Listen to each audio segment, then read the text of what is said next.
Before assessing blood pressure, use a blood pressure cuff and stethoscope.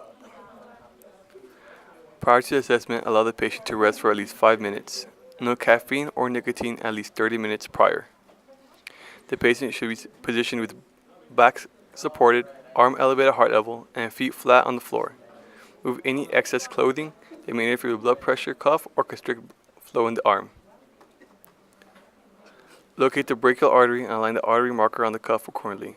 Wrap the blood pressure cuff snugly around the arm.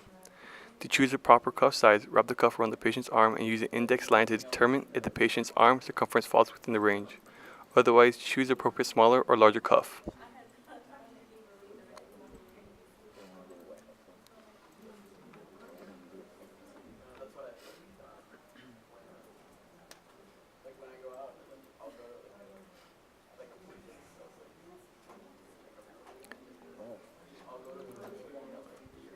When using the stethoscope, the ear prongs should face forward.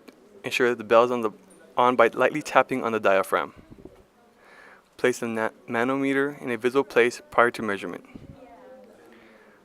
Place the diaphragm superior to the antitubercle fossa and the brachial artery. Do not place it under the cuff. Seal the valve with a bulb by turning it all the way to the right and inflate the cuff to 180 millimeters of mercury or 20 millimeters of mercury above the first quarter cuff sound. Turn the valve to the left to release at a rate of 2 to 5 millimeters of mercury per second. Listen to the first rhythmic sound as blood begins to flow and note the needle's location at the manometer. This would be systolic reading. Continue to listen as the pressure drops and the sounds fade. The last quarter cuff sound that can be heard is the systolic reading. After assessing the patient's blood pressure, the systolic reading was 130 and the diastolic was 78, which classifies the patient into the prehypertensive blood pressure classification due to the systolic being within the range of 120 and 139.